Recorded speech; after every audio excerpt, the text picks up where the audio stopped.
Hello guys, कैसे हैं। आज मैं आपके लिए हिंदी व्याकरण में संज्ञा से संबंधित प्रमुख प्रश्न लेके आया हूँ।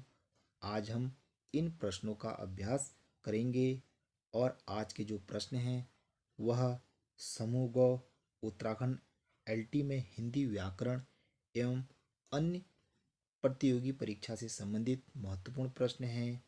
और सभी दोस्तों से निवेदन है कि मेरी वीडियो को पूरा देखें और मेरे चैनल को लाइक करें, सब्सक्राइब करें और शेयर करें। मेरे चैनल का नाम वेरी नाइस एजुकेशन सेंटर है, जिसमें आपको हिंदी साहित्य से संबंधित प्रमुख अभ्यास प्रश्न मिलेंगे जो उत्तराखंड में होने वाली एलटी परीक्षा के लिए बहुत महत्वपूर्ण हैं।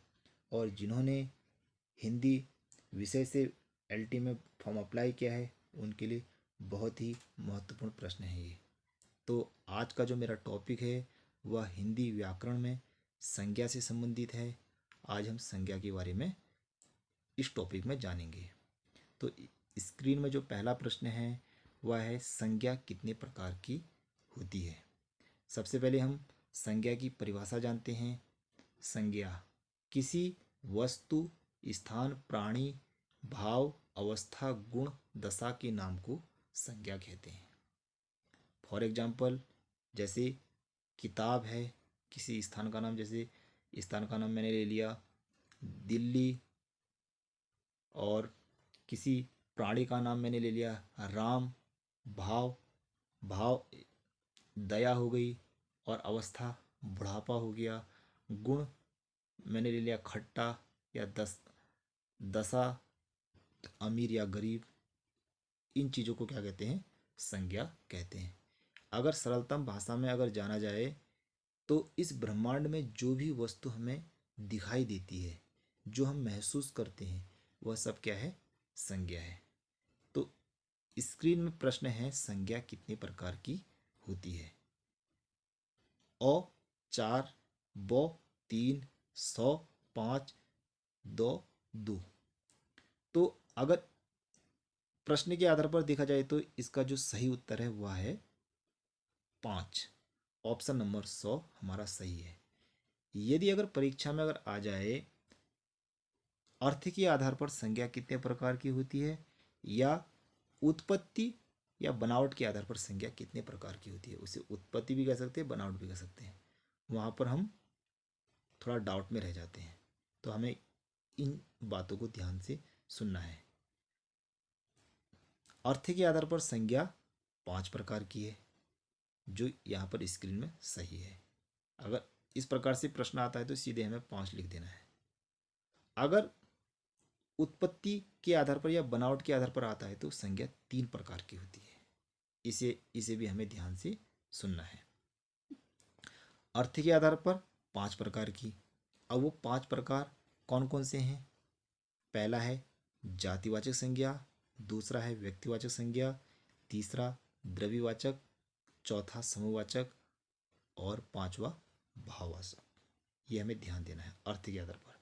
और उत्पत्ति के आधार पर अगर देखा जाए, उत्पत्ति के आधार पर संज्ञा 3 प्रकार की होती है।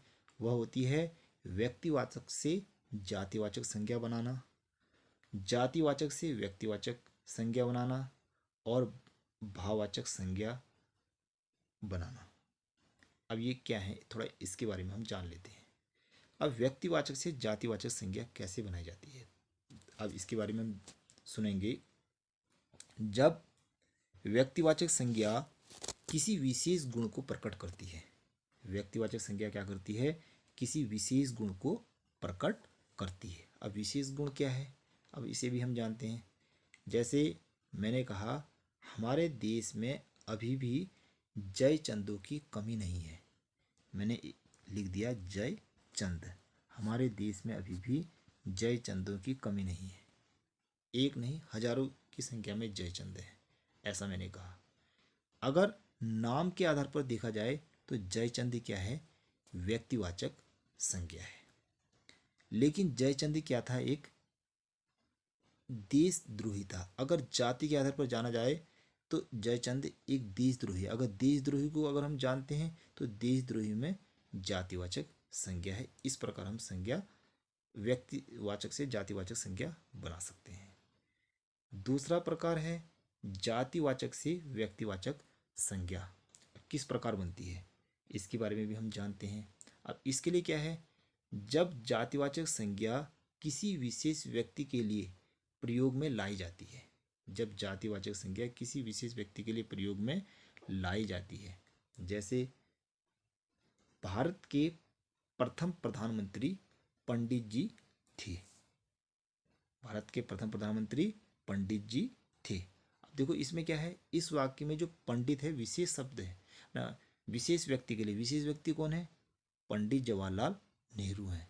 और उनके लिए पंडित, क्योंकि वह जात से क्या थे? पंडित थे। तो भारत के प्रधानमंत्री, प्रथम प्रधानमंत्री पंडित जी थे। तो यहाँ पर जो पंडित जी है वो जातिवाचक संज्ञा हो गई। पंडित जी क्या हो गई? जातिवाचक संज्ञा। लेकिन इसका प्रयोग विशेष व्यक्ति के लिए हो रहा है। किसके लिए हो रहा है? पंडित जवाहरलाल नेहरू के लिए। प्रधानमंत्री कौन थे? पंडित जवाहरलाल नेहरू, प्रथम प्रधानमंत्री। तो जो जवाहरलाल नेहरू है वह क्या है? व्यक्तिवाचक संज्ञा है। इस प्रकार भी हमें समझना है। तीसरा है भाववाचक संज्ञा बनाना। अब देखो भाववाचक संज्ञा क्या है? कुछ स्वतंत्र भाववाचक क्या होती हैं? संज्ञाएं होती हैं। जैसे बुद्धि है, सत्य है, हिंसा है, ये सब क्या है? भाववाचक संज्ञा है। जैसे मिठास है, हरियाली है, क्रोध है, ये सब भाव हैं, भाववाचक संज्ञा। अब हम संज्ञाएं भाववाचक संज्ञा बनाना है। जैसे वीर है, वीर से भाववाचक संज्ञा क्या बनती है? वीरता बनती है। इसे हमें ध्यान देना है। ऐसे मित्र से क्या बनती है? मित्रता बनती है, मित्रता। इसका भी हमें ध्यान देना है। इस प्रकार की जो संज्ञाएं होती हैं वह भाववाचक संज्ञा। ऐसे ही अपना से अपनापन होता है, इसे हमें विशेष ध्यान देना है। अब हम दूसरे प्रश्न की तरफ बढ़ते हैं। दूसरा प्रश्न है स्क्रीन में, निम्न में से व्यक्तिवाचक संज्ञा कौन सी है? 4 ऑप्शन है। अ गंगा, ब गाय, स दूध और द जुलूस। तो व्यक्तिवाचक संज्ञा के बारे में हमें जानना है। तो इसमें जो सही उत्तर है वह है ऑप्शन नंबर अ गंगा, हमारा सही उत्तर है।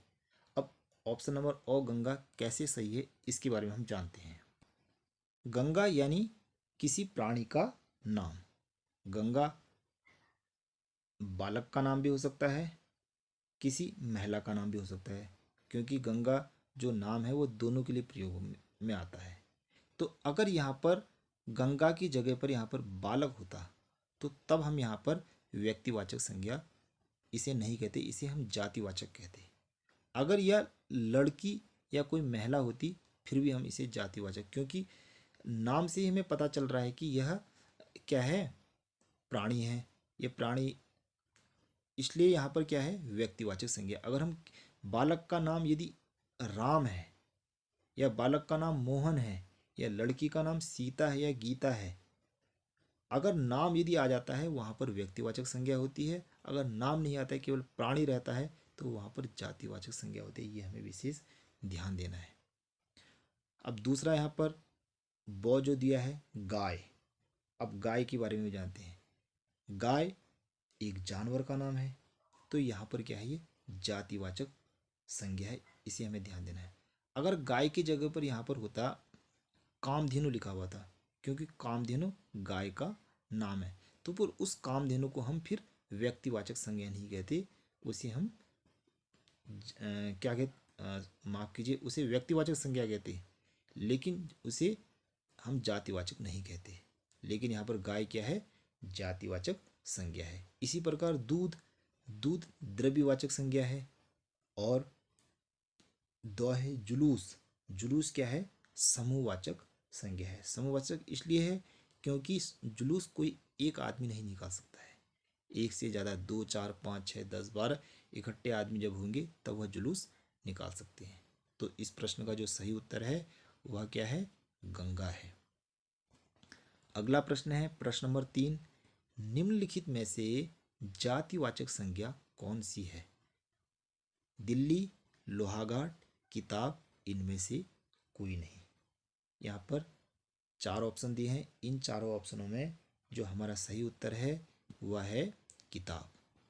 निम्नलिखित में से जातिवाचक संज्ञा कौन सी है? वह क्या है? किताब। अब इसमें भी हमें ध्यान से सुनना है। अब किताब किस लिए है जातिवाचक संज्ञा? अगर किताब का नाम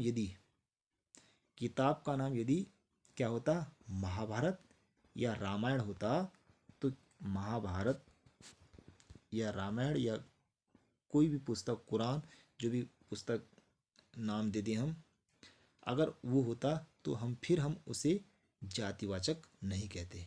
अगर रामायण है, महाभारत है, कुरान है, जो भी पुस्तक है, उसे फिर हम व्यक्तिवाचक कहते। लेकिन यहाँ पर किताब है, इसलिए इसे जातिवाचक कहा गया। ये हमें ध्यान देना है। अगर किताब का यदि नाम अगर आ जाता है तो उसे फिर हम जातिवाचक नहीं कहेंगे, उसे क्या कहेंगे? उसे व्यक्तिवाचक कहेंगे। ऐसे ही दिल्ली है, दिल्ली स्थान का नाम है। दिल्ली किसका नाम है? स्थान का नाम है। तो इसलिए यहाँ पर क्या है? व्यक्तिवाचक संज्ञा है। लोहा, लोहा द्रव्यवाचक संज्ञा है। ये हमने जाना। तो इस प्रश्न का जो सही उत्तर है वह है ऑप्शन नंबर 100 यानी किताब। अगला प्रश्न है प्रश्न नंबर 4। प्रश्न नंबर 4 है मिठास शब्द में कौन सी संज्ञा है? मिठास, 4 ऑप्शन है, जातिवाचक, भाववाचक, समूहवाचक, इनमें से कोई नहीं। इन चारों ऑप्शनों में हमें सही उत्तर छांटना है। अब मिठास शब्द से ही हमें महसूस हो रहा है इसमें भाववाचक संज्ञा है, यानी कि ऑप्शन नंबर ब हमारा सही है। अब भाववाचक संज्ञा कैसे है? क्योंकि अब इसकी परिभाषा से हम जानते हैं, जिस संज्ञा शब्द से गुण, भाव, दशा का बोध होता है। गुण का होता है, भाव का होता है और दशा का होता है। गुण, भाव और दशा। तो यहाँ पर क्या आ रहा है? गुण आ रहा है। तो गुण से हमें पता चल रहा है कि इसमें मिठास है। इसमें क्या है? मिठास है, इसलिए यहाँ पर भाववाचक संज्ञा है। अगले प्रश्न की तरफ बढ़ते हैं। बतख शब्द में कौन सी संज्ञा है? बहुत ही महत्वपूर्ण प्रश्न है ये, इन्हें हमें ध्यान से देखना है और समझना है। बतख शब्द में कौन सी संज्ञा है? 4 ऑप्शन है। इन चारों ऑप्शनों में जातिवाचक संज्ञा, समूहवाचक संज्ञा, भाववाचक संज्ञा, द्रव्यवाचक संज्ञा। तो इन चारों में जो हमारा सही उत्तर है वह है जातिवाचक संज्ञा। जातिवाचक संज्ञा है। कौन सी संज्ञा है? जातिवाचक संज्ञा है। माफ कीजिए, बतख शब्द में जातिवाचक संज्ञा ना होकर के व्यक्तिवाचक संज्ञा होगी। क्योंकि बतख क्या है? बतख एक पक्षी है। बतख क्या है? एक पक्षी है। बतख पक्षी है, इसलिए उसमें व्यक्तिवाचक संज्ञा है। क्योंकि यहाँ पर पूछा है बतख कि अगर यहाँ पर बतख की जगह पर यहाँ पर पक्षी होता, अगर पक्षी होता तो तब इसे हम जातिवाचक संज्ञा कहते। तब हम इसे क्या कहते? जातिवाचक संज्ञा। इसलिए अब जातिवाचक संज्ञा नहीं कह रहे हैं, क्योंकि पक्षी का नाम क्या है? बतख है। तो जहाँ पर नाम अगर यदि आ जाता है वहाँ पर व्यक्तिवाचक संज्ञा होती है। इसलिए ऑप्शन नंबर 2 हमारा सही है। कौन सा सही है? ऑप्शन नंबर 2 हमारा सही है। इसे हमें ध्यान देना है। अगला प्रश्न है प्रश्न नंबर 6। निम्नलिखित में से कौन सा शब्द समूहवाचक संज्ञा है? निम्नलिखित में से कौन सा शब्द समूहवाचक संज्ञा है? इसे हमें ध्यान से देखना है। पौधे, गुलाब, गेहूं, अंगूर।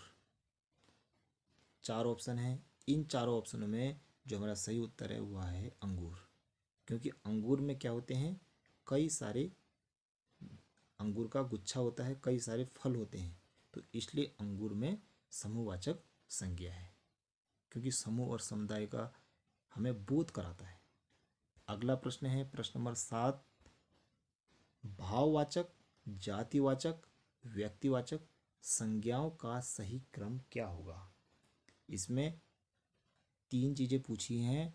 भाव, जाति, व्यक्तिवाचक संज्ञाओं का सही क्रम। ऑप्शन दिए हैं मित्रता, गंगा कुत्ता, गंगा कुत्ता मित्रता, गंगा मित्रता कुत्ता, मित्रता कुत्ता गंगा। इन चारों ऑप्शनों में हमारा सही उत्तर है ऑप्शन नंबर ओ। ऑप्शन नंबर ओ, गंग मित्रता भाववाचक, जातिवाचक गंगा और कुत्ता व्यक्तिवाचक। थोड़ा इसमें ध्यान से सुनेंगे क्योंकि जातिवाचक यहाँ पर गंगा दिया है, जातिवाचक क्या दिया है, गंगा दिया है, लेकिन अब यहाँ पर कोई ऑप्शन है नहीं इससे मिलता जुलता। व्यक्तिवाचक कुत्ते के लिए दिया है क्योंकि कुत्ता क्या है, एक जानवर है। कुत्ता क्या है, एक, अगर कुत्ते की जगह यहाँ पर जानवर अगर लिखा हुआ होता तो यहाँ पर हम फिर जातिवाचक संज्ञा कहते हैं, लेकिन यहाँ पर कुत्ता का है तो कुत्ता एक जानवर है तो वो व्यक्तिवाचक संज्ञा गया है क्योंकि कुत्ता नाम है। ऐसे ही यहाँ पर गंगा है। अब गंगा बालक का नाम भी हो सकता है, बालिका का नाम भी हो सकता है, यानी लड़की का नाम भी हो सकता है, लेकिन यहाँ पर कोई ऑप्शन इससे मिल नहीं रहा है तो इसे हमें क्या मानना है, इसलिए हमें पहला ऑप्शन सही मानना है। तो अगला प्रश्न है प्रश्न नंबर 8, जातिवाचक भाववाचक व्यक्तिवाचक संज्ञा का सही क्रम क्या होगा। तूफान, दैनिक जागरण, धुलाई। तूफान, धुलाई, दैनिक जागरण, दैनिक जागरण, धुलाई, तूफान, इनमें से कोई नहीं। तो इस प्रश्न का जो सही उत्तर है वह है तूफान, धुलाई, दैनिक जागरण। तूफान, धुलाई, दैनिक जागरण, यानी कि बॉ वाला हमारा सही उत्तर है। वो सही उत्तर क्यों है इसे हम जानते हैं। क्योंकि तूफान से हमें जाति का बोध हो रहा है और धुलाई से हमें भाव का बोध हो रहा है और दैनिक जागरण से व्यक्ति का बोध हो रहा है, तो इसलिए बॉ वाला हमारा सही उत्तर है। अगले प्रश्न की तरफ बढ़ते हैं। अगला प्रश्न है प्रश्न नंबर 9, उत्पत्ति यानी बनावट के आधार पर संज्ञा के कितने प्रकार होते हैं। अभी मैंने पहले प्रश्न में आपको बताया था बनावट के आधार पर संज्ञा के प्रकार। तो बनावट के आधार पर संज्ञा 3 प्रकार की होती है। अगर इस प्रकार से आएगा तो यहाँ पर 5 नहीं लिखेंगे, अगर 5 यदि लिखते हैं तो हमारा गलत माना जाएगा। अगला प्रश्न है प्रश्न नंबर 10, पशुत्व शब्द में कौन सी संज्ञा है। पशुत्व शब्द में कौन सी संज्ञा है, ये हमें ध्यान से देखना है। 4 ऑप्शन हैं, जातिवाचक, भाववाचक, व्यक्तिवाचक, इनमें से कोई नहीं। 4 ऑप्शन हैं। इन चारों ऑप्शनों में जो हमारा सही उत्तर है वह है ऑप्शन नंबर ब, यानी भाववाचक संज्ञा है। पशुत्व शब्द में कौन सी संज्ञा है, भाववाचक। अब पशुत्व की जगह अगर यहाँ पर पशु होता, यहाँ पर क्या होता, पशु होता, तो पशु में हम क्या कहते, जातिवाचक संज्ञा कहते, लेकिन पशु का क्या बन गया है, पशुत्व बन गया है, तो इसलिए यहाँ पर भाववाचक संज्ञा, ये हमें ध्यान देना है। तो इसका सही उत्तर है ऑप्शन नंबर ब, भाववाचक संज्ञा। अगला प्रश्न है प्रश्न नंबर 11, निम्नलिखित में से कौन सा शब्द भाववाचक संज्ञा नहीं है। निम्नलिखित में से कौन सा शब्द भाववाचक संज्ञा नहीं है। अ दास्ता, ब शिशु, स शत्रुता, द गुरुता। तो हमारे पास ये 4 ऑप्शन हैं। इन चारों ऑप्शनों में हमारा सही उत्तर क्या है, निम्नलिखित में से कौन सा शब्द भाववाचक संज्ञा नहीं है। तो इसमें हमारा ऑप्शन नंबर ब, यानी कि शिशु सही है, यानी कि शिशु क्या है, सही है। शिशु की जगह पर यहाँ पर अगर शैशव होता, शिशु की जगह क्या होता, शैशव यदि होता तो हमारा सही माना जाता। शैशव नहीं है तो इसलिए ऑप्शन नंबर ब हमारा सही उत्तर है। भाववाचक संज्ञा शिशु नहीं है, दास्ता है, शत्रुता है और गुरुता है, ये 3 है, लेकिन शिशु नहीं है। अगला प्रश्न है प्रश्न नंबर 12, पंडित जवाहरलाल नेहरू भारत के प्रथम प्रधानमंत्री थे। इस वाक्य में पंडित शब्द में कौन सी संज्ञा है। अभी मैंने उदाहरण देकर के आपको बताया था, पंडित जवाहरलाल नेहरू क्या थे, भारत के प्रथम प्रधानमंत्री। तो इस वाक्य में पंडित शब्द में कौन सी संज्ञा है बताइए। तो इसमें जातिवाचक संज्ञा है। सीधे ही बता दे रहा हूँ मैं, जातिवाचक संज्ञा है। ना तो भाववाचक है, ना व्यक्तिवाचक है, ना इनमें से कोई नहीं है, जातिवाचक, क्योंकि पंडित हमें जाति का बोध करा रहा है। और जवाहरलाल नेहरू में कौन सी संज्ञा है? जवाहरलाल नेहरू में व्यक्तिवाचक संज्ञा है, क्योंकि ये भी हमें ध्यान देना है। अगला प्रश्न है प्रश्न नंबर 13 है, स्त्रीत्व शब्द में कौन सी संज्ञा है? स्त्रीत्व शब्द में कौन सी संज्ञा है? भाववाचक, जातिवाचक, व्यक्तिवाचक, समूहवाचक। हमारे पास 4 ऑप्शन हैं। इन चारों ऑप्शनों में कौन सा सही है? इसमें भाववाचक हमारा सही है। स्त्रीत्व में भाव, अगर स्त्रीत्व की जगह स्त्री यदि होता तो फिर कौन सी संज्ञा होती? फिर जातिवाचक संज्ञा होती है। अगर इस स्त्री का नाम यदि क्या होता है, गीता होता, फिर कौन सी संज्ञा होती? फिर होती व्यक्तिवाचक संज्ञा होती। ये हमें ध्यान देना है। स्त्रीत्व में भाववाचक संज्ञा है। अगर स्त्रीत्व का यदि स्त्रीत्व की जगह स्त्री होता फिर जातिवाचक संज्ञा होती। अगर ना तो स्त्रीत्व होता ना स्त्री होता, केवल गीता लिखा हुआ होता, फिर होती व्यक्तिवाचक संज्ञा। तो इस प्रश्न का जो सही उत्तर है वो क्या है? ऑप्शन नंबर अ, भाववाचक संज्ञा। ये हमें ध्यान देना है। मैंने तीनों तरीके से आपको बता दिया। अगला प्रश्न है प्रश्न नंबर 14 है, भाववाचक संज्ञा बनाइए। भाववाचक संज्ञा बनाइए। तो यहाँ पर 4 ऑप्शन है, लड़कपन, लड़कापन, यहाँ पर गलत हो गया है, लड़कापन होगा, लड़का, माफ कीजिए, लड़कापन, लड़कापन, इसे लड़कापन मानेंगे इस ऑप्शन को। फिर है लड़काई, लड़काई, फिर है लड़काईपन। 4 ऑप्शन है, लड़कपन, लड़कापन, लड़काई, लड़काईपन। तो इन चारों ऑप्शनों में हमारा सही उत्तर है, भाववाचक संज्ञा का जो उदाहरण है बनाइए, लड़कपन, अर्थात ऑप्शन नंबर ओ हमारा सही है और नीचे के 3 ऑप्शन हमारे गलत हैं। अगला प्रश्न है, इस कापी में विभिन्न प्रकार की लिखावट है। इस कापी में विभिन्न प्रकार की लिखावट है। इस वाक्य में लिखावट शब्द में कौन सी संज्ञा है? ये हमें बताना है। तो हमारे पास 4 ऑप्शन हैं, द्रव्यवाचक, भाववाचक, समूहवाचक, जातिवाचक। तो इन चारों में हमारा जो सही उत्तर है वह सही उत्तर है हमारा ऑप्शन नंबर 2, यानी जातिवाचक। तो लिखावट में हमें जाति का बोध हो रहा है। तो आज हमने हिंदी में व्याकरण से संबंधित 15 प्रश्नों का अभ्यास किया। इसी तरह फिर अन्य वीडियो में बना रहा हूँ, सर्वनाम की बना रहा हूँ, विशेषण की और क्रिया की बना रहा हूँ, तो उसको भी आप देखेंगे। यदि आपको मेरी वीडियो सही लगी हो तो प्लीज़ लाइक करें, सब्सक्राइब करें और शेयर करें। Thank you very much.